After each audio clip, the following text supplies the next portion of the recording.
La première session ordinaire de l'Assemblée nationale s'ouvre toujours le dernier mercredi du mois d'avril, comme prévu par la Constitution, son article 62, alinéa 2.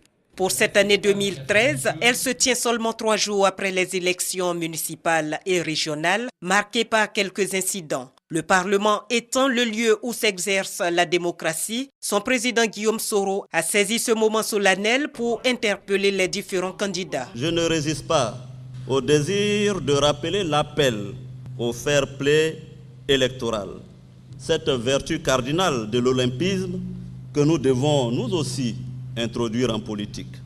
Je demande solennellement aux candidats qui ont participé aux élections de dimanche dernier d'accepter le verdict des urnes. Faisons en sorte que quelques sautes d'humeur bien compréhensibles de la part de candidats qui étaient certains de leur victoire, mais que le peuple n'a finalement pas retenu, ne retardent la publication des derniers résultats. Guillaume Soro a ensuite dressé le bilan de l'année 2012. À son actif, la rénovation de l'Assemblée nationale, l'élaboration d'un plan stratégique, des objectifs du Parlement et le renforcement de la diplomatie parlementaire. Toutes ces actions ont porté des fruits puisque la Côte d'Ivoire retrouve petit à petit son rayonnement dans la sous-région et hors de l'Afrique.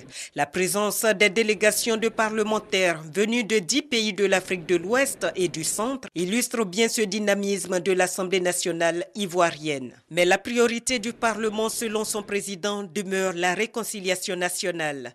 Comme l'année dernière, Guillaume Soro en fait le point central de son action. Honorables députés, mesdames et messieurs, notre devoir est de poursuivre résolument la réconciliation entre tous les Ivoiriens. Chacun d'entre nous doit se transformer tout au long de cette nouvelle année parlementaire en diplomate conciliant, mais aussi un prescripteur exigeant. À présent que le processus électoral de sortie de crise vient de s'achever avec les élections municipales et régionales, le temps est maintenant venu pour toutes les parties d'accepter de s'asseoir pour aborder ensemble la question de la réconciliation nationale avec ses implications sur le développement et la sécurité.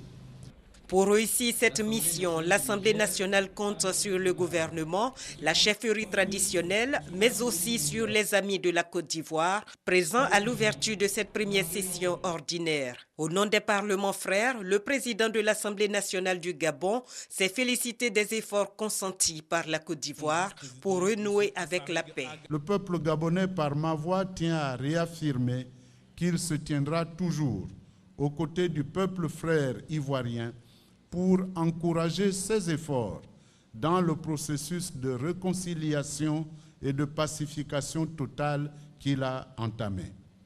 Car nous sommes convaincus que l'histoire récente de la Côte d'Ivoire n'est qu'un malheureux faux pas. Après cette cérémonie solennelle, les 255 députés qui siègent au Parlement vont pendant 3 mois voter des lois. Déjà, une vingtaine de projets de loi attendent d'être examinés par les députés.